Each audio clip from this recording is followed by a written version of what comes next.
E se a sabedoria pudesse ser uma maldição? E se o rei mais sábio da história fosse também o mais solitário e o mais atormentado? O mundo lembra Salomão pelas riquezas, pelos provérbios, pelos palácios. Mas poucos conhecem as sombras que o cercaram antes da coroa. Antes da glória, houve traição. Antes da sabedoria, houve silêncio. Hoje, você vai conhecer a história por trás do rei. Não aquela contada nos altares, mas a que ecoa nos corredores escuros da alma. Bem-vindo à ascensão do rei esquecido. Salomão não nasceu para ser rei, mas foi escolhido no meio do caos. A noite era densa em Jerusalém. A lua, encoberta por nuvens, parecia se recusar a testemunhar o que estava prestes a acontecer. O palácio do rei Davi, que já ecoara canções de vitória, agora respirava como um gigante doente. O rei, velho e frágil, jazia em sua cama, com os olhos semiabertos, sem distinguir o presente do passado. Seu corpo tremia. Sua alma parecia já ter partido. Do lado de fora, intrigas sussurravam pelos corredores. Adonias, filho ambicioso de Davi. Ele queria a coroa, não por chamado divino, mas por desejo de poder, e ninguém ousava impedi-lo, exceto uma voz esquecida, a de Batseba, mãe de Salomão. Ela sabia da promessa feita por Davi anos antes, uma promessa escondida, quase apagada pela poeira do tempo. Salomão seria rei. Mas como fazer valer uma promessa quando o rei mal consegue lembrar do próprio nome? Enquanto Davi enfraquecia no leito, Adonias se fortalecia nas sombras. Bonito, carismático e primogênito após a morte de Absalão, ele acreditava ser o herdeiro natural. Não buscava a vontade de Deus. Buscava o trono, e para isso usaria qualquer meio. Ele começou a se cercar de aliados. Joabe, o comandante do exército, juntou-se a ele. O sacerdote Abiatar também. Era como se os antigos pilares do reinado de Davi tivessem se voltado contra sua casa. Preparou cavalos, convocou um banquete, ofereceu sacrifícios, convidou homens influentes, líderes, generais, todos, menos os fiéis a Salomão. Era uma coroação sem unção, uma festa sem presença divina. Mas no palácio, o clima era de agonia. Natã, o profeta do Senhor, percebeu o golpe. Ele sabia que se Adonias assumisse o trono, Salomão seria morto. E com ele, toda a promessa feita por Deus seria enterrada. A noite caiu sobre Jerusalém como um presságio. E enquanto o povo dançava ao som da traição, a verdadeira batalha pelo trono ainda estava para começar. Batseba caminhava pelos corredores do palácio como quem pisa em terreno minado. O silêncio que reinava era opressor. Cada passo ecoava como uma sentença. Ela sabia, se não agisse agora, seu filho estaria condenado. Com o coração acelerado, foi até os aposentos do velho rei. Davi mal conseguia abrir os olhos, mas ela não se intimidou. Curvou-se diante dele com reverência e dor. Meu senhor, juraste pelo Senhor teu Deus que Salomão seria o rei após ti, mas Adonias já se declarou rei, e tu ainda não sabes disso. O quarto ficou mais frio, a sombra da morte pairava, mas Batseba continuou. Se nada for feito, eu e meu filho seremos tratados como traidores.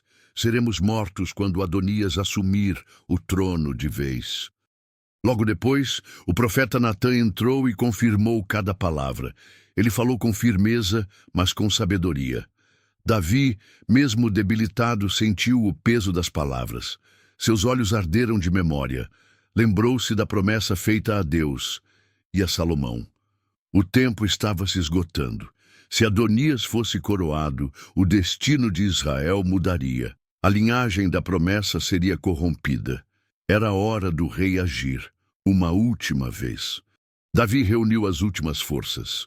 O homem que enfrentou gigantes e governou por décadas, agora ordenava com voz trêmula, mas com autoridade divina.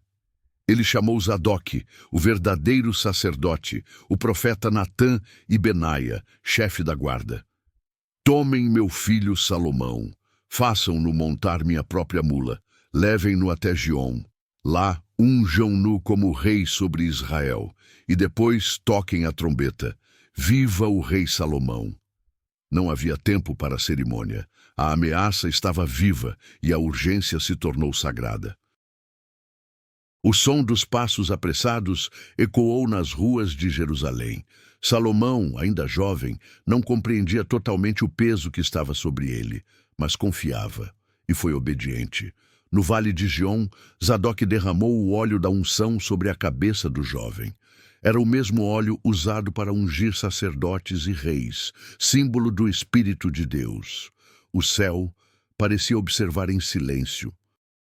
O povo se ajuntou surpreso. Os ecos de Viva o Rei Salomão se espalharam como fogo em palha seca.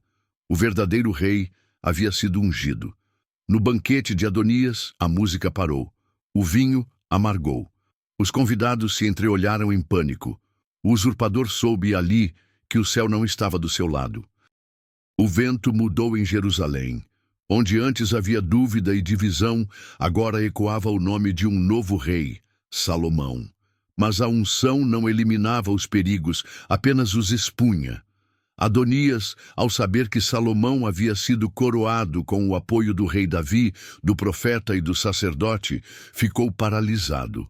Seu orgulho o havia cegado e agora o medo o dominava. Ele correu para o altar do Senhor, agarrou-se aos chifres do altar e implorou por misericórdia. Salomão foi avisado. Meu irmão está com medo, teme que o mates. O novo rei, sereno, respondeu.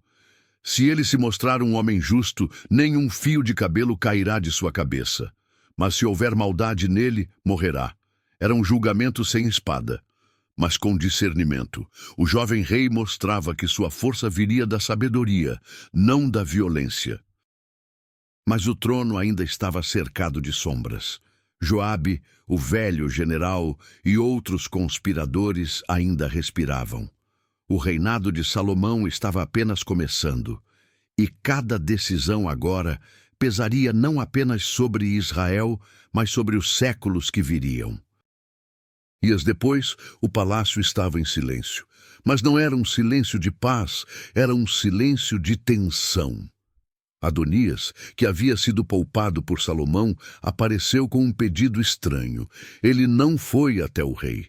Em vez disso, procurou Batseba, a mãe de Salomão. Peço apenas uma coisa, vá ao rei por mim. Ele nada negará a ti. Pede que me dê por esposa Abisag, a jovem que cuidava do rei Davi em seus últimos dias. Batseba, sem perceber a gravidade do pedido, foi até seu filho. O salão real estava imponente. Salomão, em seu trono recém-estabelecido, a recebeu com respeito e atenção. Mas, ao ouvir a súplica, seu semblante mudou. A calma deu lugar à fúria. Por que pedes Abisag? Pede logo o trono também. Ele é meu irmão mais velho. Tem apoio de Joabe e Abiatar. Isso é traição velada. Na cultura da época, tomar uma concubina do rei anterior era declarar direito ao trono. Era um golpe disfarçado de romance, um veneno escondido em flor. Salomão não hesitou. Chamou Benaia, seu homem de confiança. Vai e acaba com isso. Adonias caiu ali. O usurpador que havia tentado o trono 2 vezes, agora silenciava para sempre. O trono estava firme, mas as raízes da traição ainda estavam vivas. Salomão sabia que para reinar em paz precisaria primeiro extirpar os fantasmas do passado. Joabe, o general que já havia manchado as mãos com o sangue de Abner e de Absalão, fugiu para o altar, como Adonias havia feito. Agarrou-se aos chifres do altar, crendo que a santidade do lugar o salvaria. Mas Salomão não era mais um menino. Ele matou 2 homens em tempos de paz, como se fosse guerra. Que morra onde está. Benaia, com pesar, obedeceu. O altar, antissímbolo de refúgio, agora testemunhava justiça. Logo depois, Foi a vez do sacerdote Abiatar. Salomão não o matou, mas o exilou. Ele havia carregado a arca da aliança e isso ainda pesava. Mas a sentença era clara. Tu carregaste o sacerdócio de Eli, e como foi profetizado, tua casa não permanecerá diante de mim. A justiça corria como sangue pelos corredores do palácio, não por crueldade, mas por necessidade. O reinado de Salomão não seria construído sobre a lama da omissão. Seria um reino purificado pelo fogo da decisão. E o jovem rei, que muitos viam apenas como filho da adúltera Batseba, mostrava agora que dentro dele havia mais do que sangue real. Havia temor. Numa certa noite, quando o trono já estava estável e os inimigos haviam sido calados, Salomão foi dormir. Mas não foi um sono comum. A escuridão envolveu seu quarto. O silêncio era tão profundo que até os servos evitavam pisar no mármore. Foi então que ele teve um sonho. Um encontro, talvez, com o próprio Deus. Naquela névoa espiritual, uma voz se fez ouvir. Pede o que quiseres, e eu te darei. O coração de Salomão disparou. Ele não pediu riquezas, nem vingança, nem longos anos de vida. Sua resposta foi simples, mas profunda. Sou apenas um menino. Não sei governar. Dai-me, pois, um coração sábio e compreensivo para julgar o teu povo e discernir entre o bem e o mal. O céu silenciou por um momento. E então, a resposta veio como trovão suave. Por não teres pedido glória ou poder, mas sabedoria para governar com justiça, eu te darei isso e muito mais. Salomão acordou. O quarto estava igual, mas ele não. A partir daquele dia, o mundo veria nascer o homem mais sábio da história. Mas poucos saberiam que sua sabedoria veio da escuridão. Não demorou muito para que a sabedoria de Salomão fosse posta à prova, de forma brutal. 2 mulheres entraram no palácio, prostitutas. Nenhum nome importante, nenhuma riqueza. Mas ambas traziam um bebê nos braços. Ou melhor, uma viva, a outra, um cadáver. Ambas diziam ser mãe da criança viva. Ambas choravam. E nenhuma testemunha podia confirmar a verdade. O salão ficou em silêncio. Os conselheiros olhavam confusos. Era um caso impossível.